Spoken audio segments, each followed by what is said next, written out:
Hello all, welcome to Arts and Culture Stories with Khushboo Bagga. And today on podcast we have a very dear friend, a charming and a very illustrious personality, Umang Hutheesingh, with us. It's my pleasure to welcome Umang. Thank you, Khushboo. Wonderful to be here on your podcast. Thank you. Umang, a versatile cultural icon and an acclaimed designer, Umang's journey weaves together a rich tapestry of heritage, innovation and creativity. Hailing from a family renowned for its legacy in Indian textiles and design, Umang has carved his own path, making significant contributions to fashion industry and the art world alike.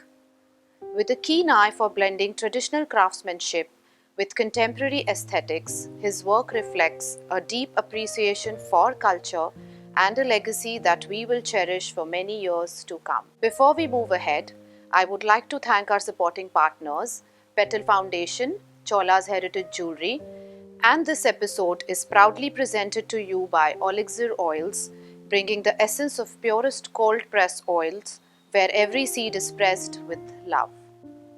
So Umang, growing up in a family with such a rich heritage in arts, culture and design, what are some of your earliest memories related to art and design and how did they shape your passion for creativity? I grew up in a very close-knit family, and we grew up with, frugalness because it was after, the family is very Gandhian in a sense, but we were in our public life, but we were surrounded from birth with aesthetics that were all telling us stories since we were born. Whether it was carpets or vases or even our thalis, each piece had a story to tell, and each one had a design which was very proudly crafted by hand. And that was our initiation from birth. True. And it became, and as we grew up, the family encouraged us to understand what each thing was and value it. It could be very simple, like the lota that you had a bath with, or something in your garden. But each one is a product of design. And so we were born to understand that form, function, design, everything is integrated into our life, and that is what we call sanskar and culture. Design is very much part of sanskar. How we deal and work with things determines our attitude towards people and product. So, everybody in my family, my grandparents, my grandmother was an artist, my grandfather was a poet, my grandfather's sisters were, one was by the Tagore family, one was a great artist herself, the other one was a great dancer, my father's sister, and everybody in my family have been somehow connected to an art form or several art forms. And as a child, you grew up with all of that around you. Wow. So creativity runs in the family. Runs in the family for generations. Wow. For generations. Beautiful. Creativity and a respect for products in art, whether it be tribal art, folk art, or temple art or royal art. Each one was treated with the same respect. Your career spans various creative fields from fashion design to costume design for theatre and films. Can you discuss the transition between these different mediums and how you adapt your creative process to each one of them? See, my educational background is actually finance. I went to PAPS. But having been raised in a family where all these art forms flourished around me, it is part of my DNA. My first exposures really to doing professional great work started in America for 50 years of India's independence in 1997. The Asia Society asked me to do a theme evening in New York, the headquarters, and also for 50 years of India's independence in 1997. The Metropolitan Museum, the Met Gala was going to be our collection. And it did happen because at that time, same year, Versace gets shot in Miami. And Versace, of course, India was not where it is today. And since Versace was shot in America and was at its peak, the Met Gala was on Versace. Of course, I attended it as well. And Madonna was there, Elton John was there, the whole lot. It was spectacular. And that opened my eyes from classical royal costumes to fashion. Continuing with that, And I was dressed in a fabulous outfit, not a Versace, but sort of a Your grand mogul royal, outfit, yeah. which, I can carry well. And, there was no Google or anything. And I met several people over there who I'd never seen before or met before. And one lady asked me, "Who are you?" And I asked her in the same style, "And who are you?" It was Anna Wintour. Oh, okay. And then Everyone's favorite now in the everyone's- fashion world. Yes, but then in '99, Anna Wintour and Grace Coddington and the whole team of Vogue, the top team, came to India, and we did 22 pages in American Vogue with me and the world's top designers: Chanel, Max Mara, Gucci, John Galliano, Fendi, and it put Indian design on the world map. And that was '99. Fabulous. So that put me in touch with several world's top designers. Okay. It won the award as the best story of the year in New York. And, from Tom Ford to Yves Saint Laurent, you're talking of that level. Yeah. All became friends, and that started my exposure to the world of fashion. As a designer, you've showcased your collections at prestigious events all across the world. Can you share some memorable moments from these experiences and how they have contributed to your growth as a designer? Absolutely. Because that is the most important part. I inherited a very large collection of original royal costumes from my family. My parents were ardent, collectors of everything, and I grew up as a child wearing these beautiful costumes. And this was presented in the Vogue magazine as well. And for my parents' 50th wedding anniversary, which was in 2010, I wanted to do something special. Luckily, Yves Saint Laurent and Pierre Berger asked me to do a show with them. Wow. And I did a show in Paris at the Yves Saint Laurent Museum in Avenue Marsan, which opened on my parents' wedding anniversary, 50th wedding anniversary. And 3 presidents of France attended, and Empress. They were fantastic people, 50 people sit down dinner, because Yves Saint Laurent was nominated as the most important fashion icon of the 20th century. And but the grandest event of the 20th century was the Delhi Darbar, and our Maharajas wore the most spectacular costumes. So we presented, but that ended in 1947 when India became independent and khadi becomes our official costume. So the first part of the century was dedicated to the Maharajas, and 266 pieces from our collection were shown in Paris, called La Dernière Maharaja. You'll see it on the net and everything. And entire Champs-Élysées and the Paris Opera was draped on the Hutheesingh collection. And 1 month later, 400 pieces of Yves Saint Laurent went to the Petit Palais, and together we presented 100 years of fine couture, never before or after done in the world again. Fabulous.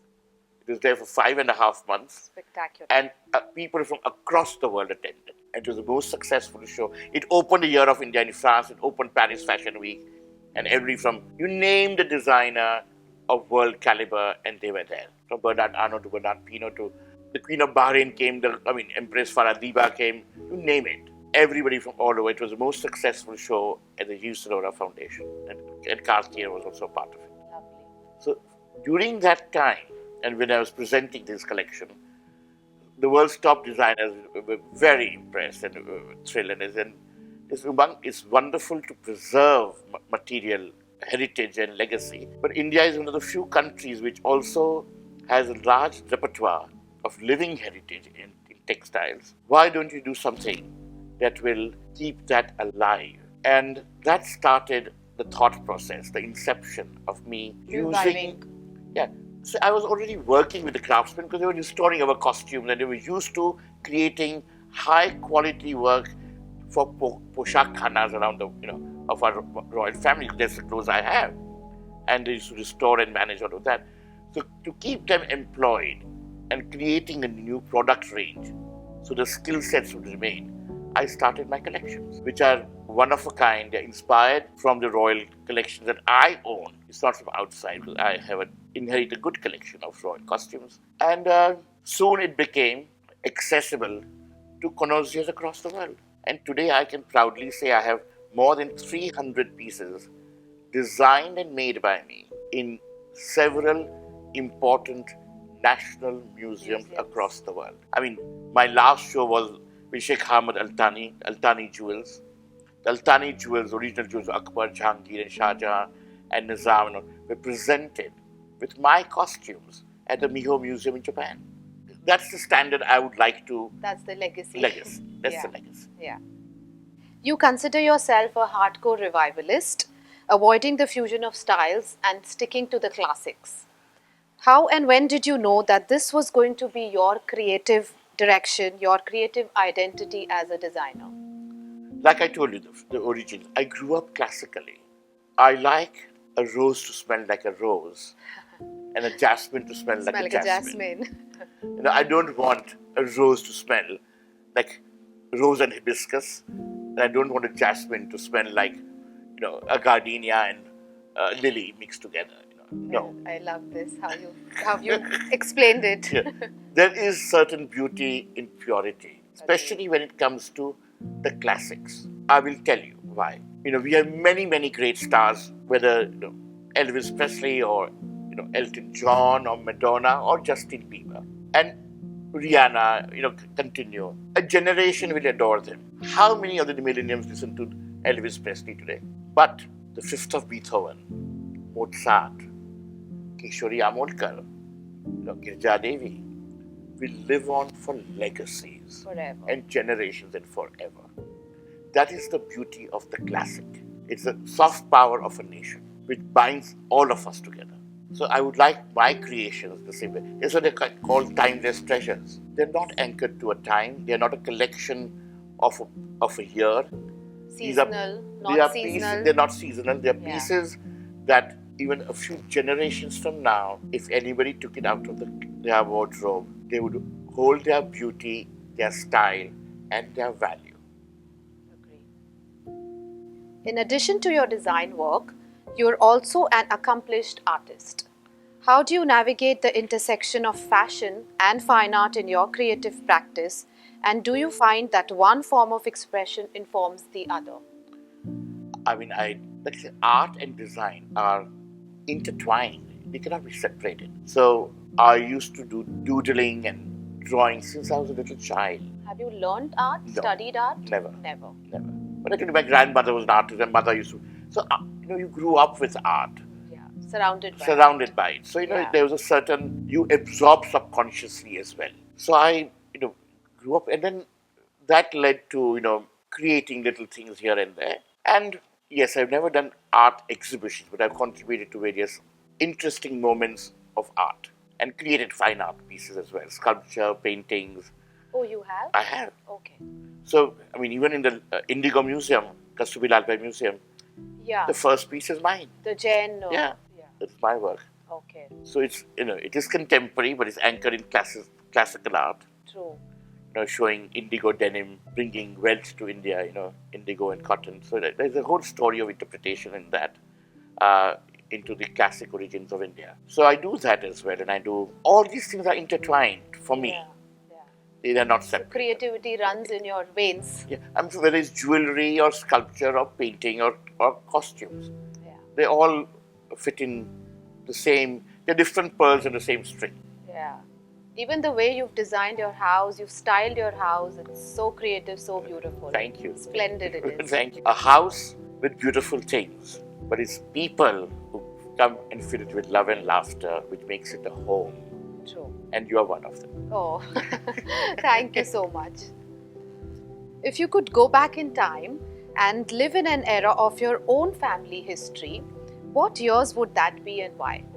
Well, the family has a legacy of over 1200 years. And there are many ancestors who have contributed significantly to the history and growth of India. And I use the word India as a whole. Right.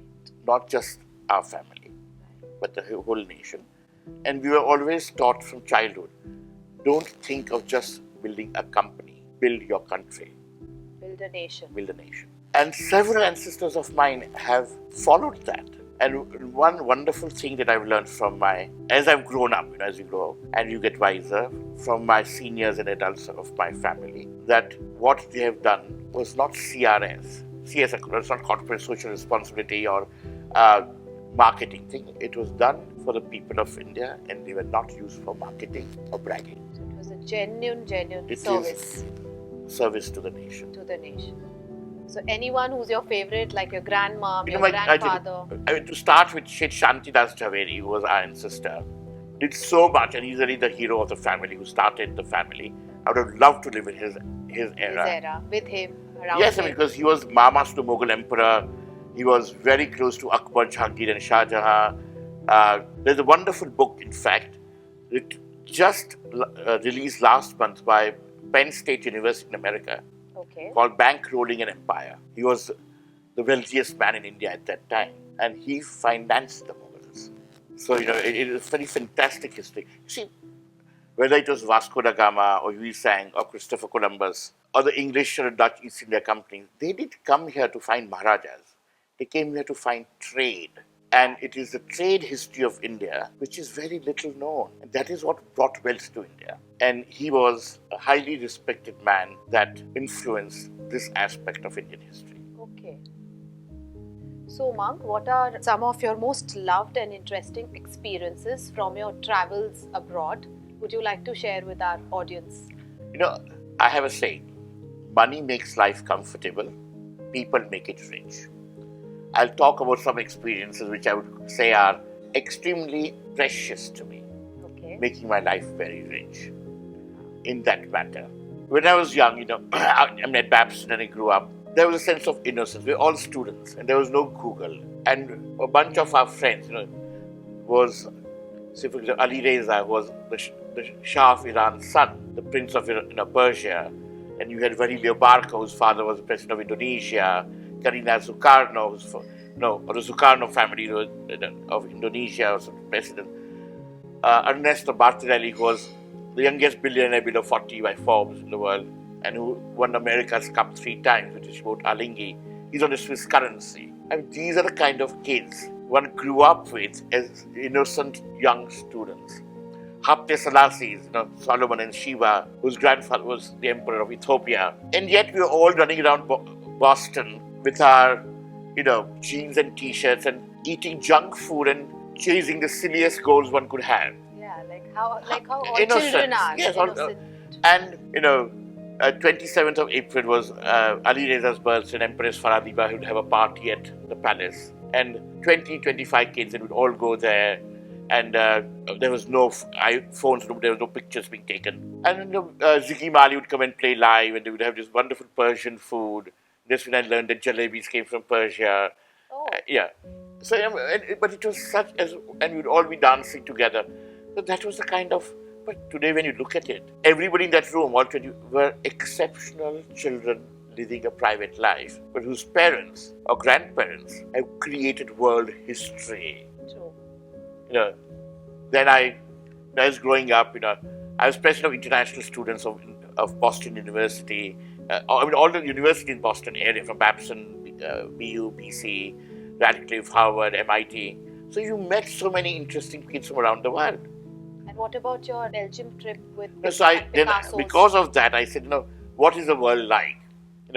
We talk of world peace, we talk of world art, we talk of world war, but what is the world like? So I traveled extensively around the world doing things that I would never do professionally. So I went and stayed with David Hockney and Pavarotti. They were at Malibu House, where they were doing the International Opera Competition in Mexico, and David Hockney was doing the stage and Pavarotti was going to sing. How many people in the world get to experience living with them and setting this up? Spent a month in Malibu, and with Ian Falconer and other kids were proteges, running around helping them, having a glass of wine or cooking spaghetti together. Yeah. It was wonderful. Then I traveled with the Dalai Lama and Richard Gere and Cindy Crawford before 7 years in Tibet was made. We traveled for a month in Lahore and Spiti, doing the Kala Chakra, and that was a fabulous spiritual experience. In Belgium, Bernard and Eileen Picasso, Bernard is the only legitimate grandson who inherited the large estate of Picasso, was his favorite grandson. And staying in a house filled with Picasso art. Yeah. There's more Picasso art in that house than any museum or any collection in the world. I'm sure. So, little toys made by Picasso, to Polaroid pictures, to the grey period or the early period, the classical period, you are seeing it all there. Yeah. firsthand in his family home. How lucky. So that was beautiful. I met them running around Paris with, Karl Lagerfeld and Café Fleur, or going with Pierre Berger to the opera. Most of these people are no more, but the experiences I've shared with them have greatly impacted my life and shaped it. Of course, I'm sure. And even with jewelry, Sheikh Nasser of Kuwait, the Al Sabah collection, was a great friend, and I would travel with him buying jewelry. And in an exhibition with Sheikh Hamad, at the Miho Museum of Japan, the Altani collection and my costumes together, spending time with him. So these are iconic people, not just to India, but they're iconic people to the world, to the entire world. And I say these experiences are the treasures of my life, which have enriched me. Very true. Are there any other artists, designers, or cultural icons that you are influenced by, or you hold them in high regard? Yes, of course. I write from Caravaggio. If I had to have a portrait painted of me, I would like Caravaggio to paint it. Oh wow! Okay. The most spectacular. Coming to India, my two favorite artists are Raja Ravi Verma and Nandalal Bose. Classics. I am a classical person, and between the last renaissance of Indian art is Bengal school, and our constitution is decorated by Nandalal Bose. So starting from Ravi Verma to Nandalal Bose encapsulates my indulgence in the beauty of Indian art. And I love Picasso's, Cubism too, and I love Matisse's watercolors, Monet's, and Matisse's line drawings, Monet's watercolors. All these, even David Hockney's, because I was there when people swimming in the pool and he designing pool. So all these things, each one has a different fingerprint, in my life and in my heart. I'm sure.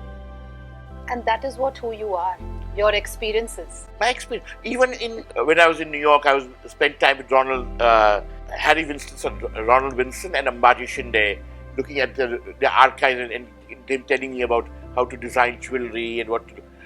Innocence. Yeah. So from Anna Wintour to Harry Winston to Karl Lagerfeld of Yves Saint Laurent, Pierre Berger, Hockney, Pavarotti, Sheikh Nasser, Picasso's, Sheikh Hamad, all these people have crafted the world we live in. And a few rays of their light fell upon me in a way that brightened my life. True. What are some of your most loved crafts from India or from abroad? Craft, by its definition, means human imagination and that influence and guide one's hands to create something. And all of that is made with love. And I'm not going to distinguish between, like I said, the different craft forms. Tribal art is equally beautiful, as is folk art, as is, textile art and royal art, or religious art. We just built the Ram temple. The architects who built it, the sculptors who carved it, the people who made the jewelry, the people who made the clothes. So in fact, for Ahmedabad Design Week, they asked me, what should we do? I said, get all of them together and do an episode called Designing for the Gods. Each one is equally important because it's done with devotion. But anything close to your heart, like blue pottery or chicken curry or pitchwise or I love indigenous. Jewelry. Okay. I love jewelry.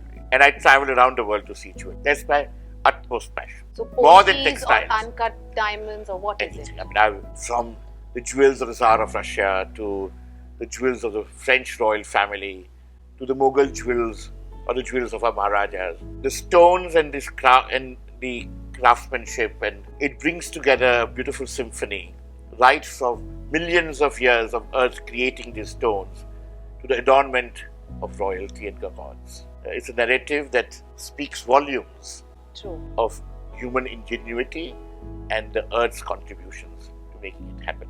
Agree. Okay, now some fun questions. If you could choose a motif to represent you, what motif would that be? The lotus. Oh wow. Okay, but would you like to elaborate why? Because lotus lives in dirt, but you are surrounded with all beauty. Om Mani Padme Hum. Okay. The lotus rises from the murkiest waters. And I do have we all have a murky side from which we've grown up. You don't, Umang. We all do. Not at So you'll see that lotuses everywhere in my little thing Yes, pots. I do see. And all our gods sit on a lotus. Sit on a lotus. Yes. Sit on a lotus. Yeah. So that, Sign of purity. Purity, but what is also delicacy and beauty. Yes. It floats on the water, but is anchored to the ground. Yeah. It's like the umbilical cord.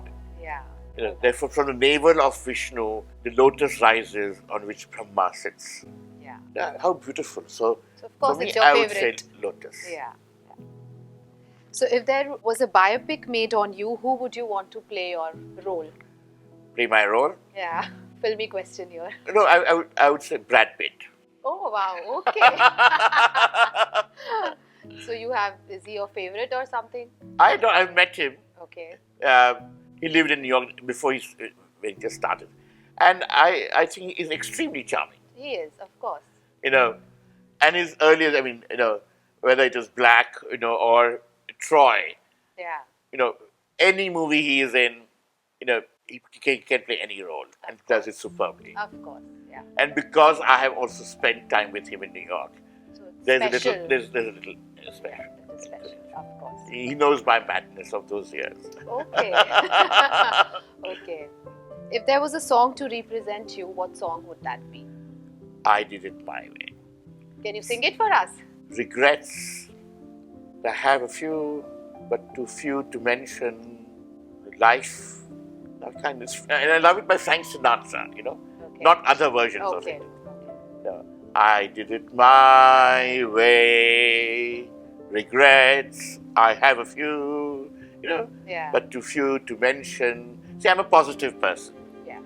I'm not negative. So even if we have faltered, accept them with humility, Yeah. ask for forgiveness and move on. A brighter day will come.